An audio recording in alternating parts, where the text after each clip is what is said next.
Welcome back to another episode of Swamp Stories. For this episode, we head to a new area, but really a forgotten area. A city that is rarely mentioned, and honestly, that most people have probably never heard of. But before we get into the video, make sure to leave a like and subscribe if you're new. Also, you can follow the Swamp Stories Instagram page where you can request an episode. So let's get into the video.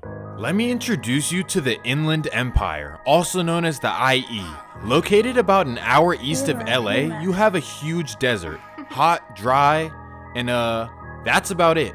It begins in Chino Hills and extends all the way east to Palm Springs. Then it extends all the way down to Temecula. The area is huge. In fact, the IE is larger than 10 states. It also has a population of just under 5 million people. That means that the IE has more people than 25 US states. So why is it that no one really knows about it? Well, there are two main reasons. The first reason is because it's overshadowed by LA. Everyone knows about LA and tourists come from all over the world just to see it. But no tourists go to California to see the Inland Empire. Now, I don't have anything to prove this, but I'm pretty sure no one has ever said these words before. Ooh, let's go visit the IE. Well, that's because there's really nothing special about it, and honestly, it's undesirable, other than Palm Springs, if you even count that. But there's another reason people avoid the IE, and that's crime. But it's really one city in particular.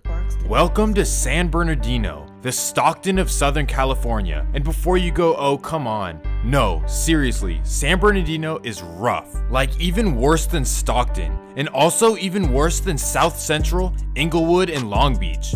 Don't believe me? Let's compare the statistics. In 2019, San Bernardino recorded a homicide rate of 21.2. That's double the rate of Stockton, which came in at 10.8. And it's triple the rate of Long Beach, which came in at 7.3. And for Inglewood, well, get ready for this one. It's 10 times higher than Inglewood, which recorded a rate of just 1.8. That's even lower than Seattle and San Diego, the two cities that do not appreciate swamp stories. Well, anyways, the point is that San Bernardino is serious. It's really like that, but it wasn't always like that. In fact, once upon a time, it was the suburbs. In 1976, it was rated in the top 10 best cities to live in. It was a quiet middle-class city, but everything changed in 1990 because that's when the railroad and Air Force Base closed. Tens of thousands of jobs were lost, causing many to move and others to foreclose their homes. So the price of homes became extremely cheap.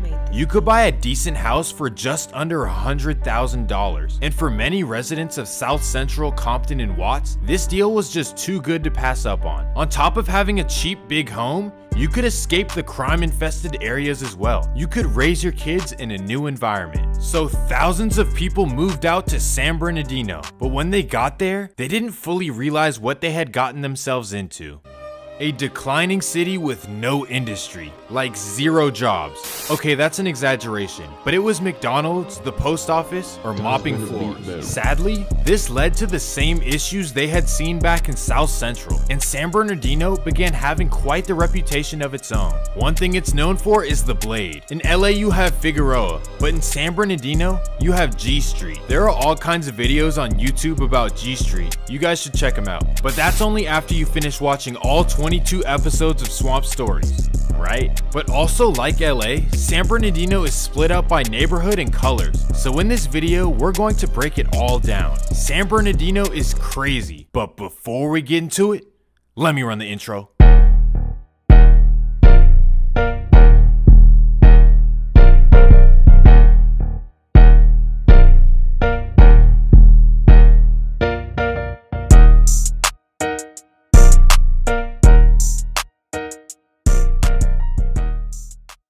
For this video, we take you to the west side of San Bernardino.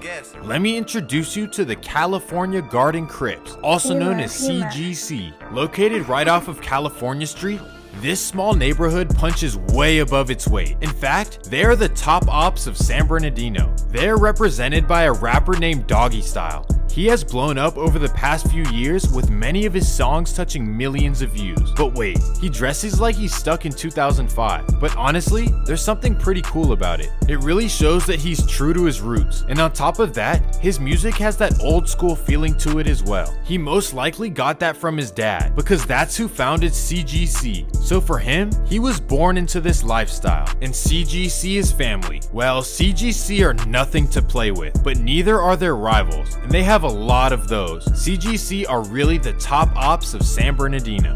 Let me introduce you to the Delman Heights Bloods. Located just 2 minutes up the street from California Garden, you'll find the Delman Heights Park. And all of that area around it, you'll find the guys who wear red. But nobody has put on for Delman Heights more than a rapper named King Most Wanted. He grew up in Delman Heights but moved to Victorville at 12 years old. But even though he moved away, he could not stay away from his neighborhood. He's famous for a hit song called In My City. Someone told me it's the hot Cheeto girl anthem. Someone explain what that means in the comments. I don't know. Anyways, all jokes aside, this rivalry is serious, and it has left its mark on San Bernardino. I can't possibly cover every event that has happened, or else this would be an hour-long video. So let's get into the important events. February 1st, 2006. A group of teenagers from Delman Heights are at the Love One barbershop in San Bernardino. One of them is a 17-year-old named Jamal Hampton. Well, he gets his hair cut and then calls his friend Ida Rodriguez to pick him up after. Well, Rodriguez parks his car and the Delman teenagers walk outside the shop and hop in. That's when a red Honda Civic pulls up right next to them. They start talking crazy. Inside the Honda are a group of 15-year-olds from California Garden. Well, the Delman Heights teens decide to drive off, but so does the red Honda. They drive to the home of Jamal Hampton, but they miss their turn. So they make a U-turn when they notice the red Honda driving quickly towards them. So they pull off quickly, and then the red Honda catches up, and bam!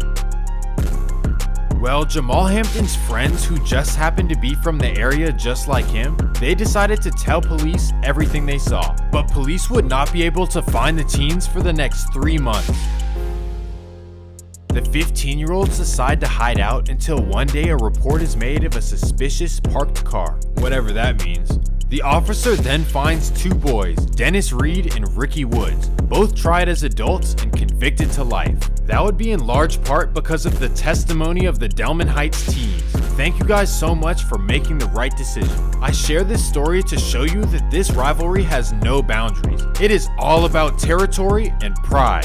So let's fast forward to more recent times in San Bernardino. Well, events like this previous one made California Garden the most feared in the city. They were out there wreaking havoc on anyone who got in their way. They expanded to over 200 plus members, including as young as 12 years old up to 50 years old. But let's fast forward to 2011, a bad year for California Garden. The city of San Bernardino decided that enough was enough, and they were in over their heads. It was going to take more than local police to stop these guys.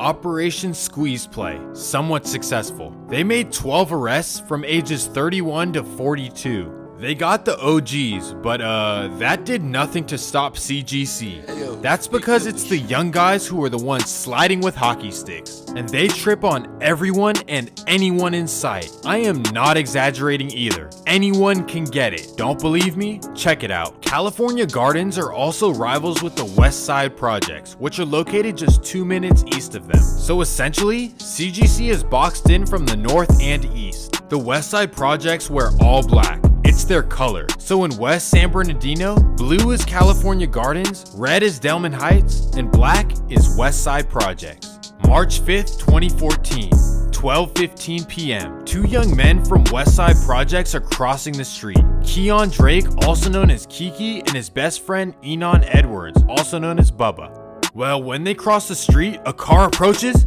and bam! The aftermath. Here is where things get interesting. Driving the car was a CGC named Trevon Venable, also known as Trock, or T-Rock, one of the two. And in his passenger seat was his friend Elgin Johnson, also known as MONGOO. Well, right after it happened, MONGOO would go on Facebook and post about it.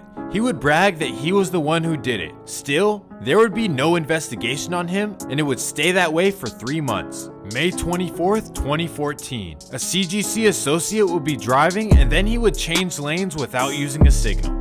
Unfortunately, the police were right behind him, so he would get pulled over, and they would search the car and find a BAM machine.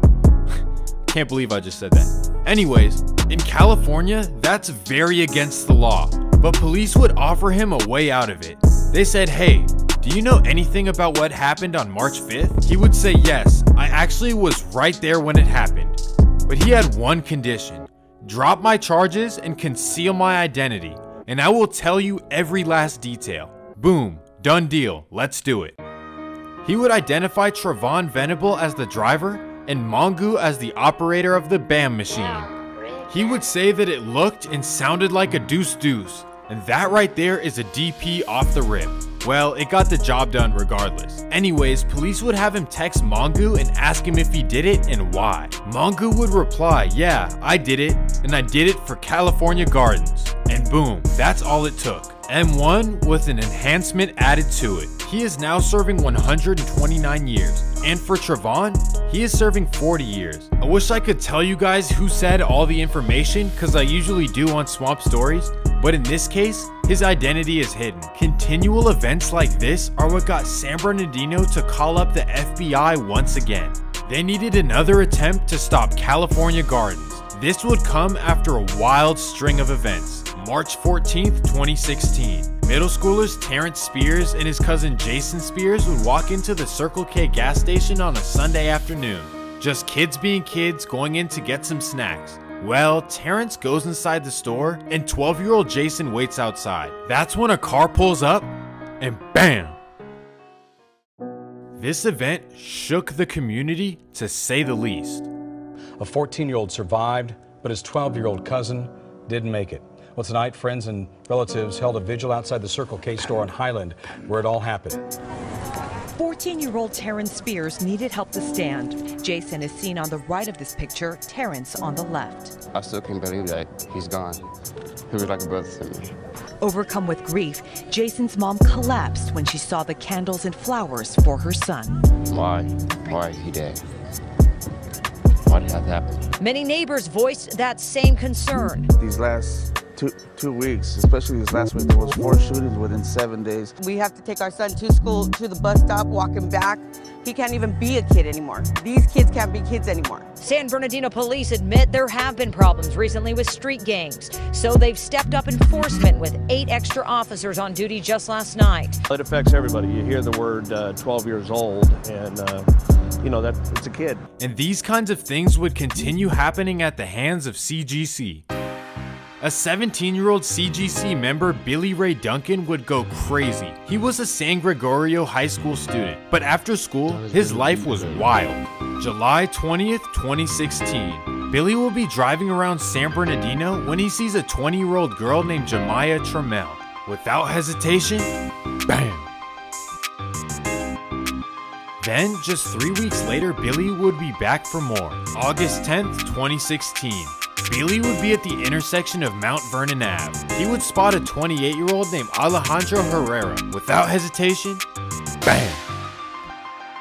So after all this, the FBI would step in and handle it. Operation No Boundaries, November 14th, 2016. The FBI would arrest 43 CGC members and tie them to everything that happened. They really did a great job, I can't even lie. And this would be the end of CGC, right? Right? No, not at all. In fact, things seem to only get worse. There are dozens of events that took place over the next couple years, but one stands out more than any other. March 4th, 2020. A 15-year-old father named Devontae Washington gets in an altercation at school. Then it would take a left turn and BAM! Teenagers sit on the curb in tears. They set up candles outside the crime scene. Shot and killed inside of it Wednesday afternoon, their friend and fellow classmate, Devontae Washington. The soon-to-turn 16-year-old was a young father to this precious little girl. You know, she'll never get to know her dad. It just seemed like a nightmare. Washington's grandparents, who've taken care of him since he was a baby, are hurt that the shooter, who also injured 2 other teens before running away from the neighborhood, is believed to be 15 or 16 himself. I can't see why. nobody would have to shoot him. I mean, have a fight, live to see another day, you know, but these people, these kids, they're not joking. It's like, this is it, it's over. A 15-year-old from California Gardens would go down for it. August 28th, 2020. California Gardens rapper Doggy Style, well, some bad news would come his way.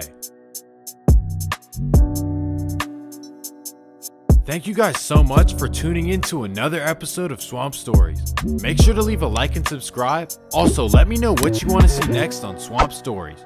Peace.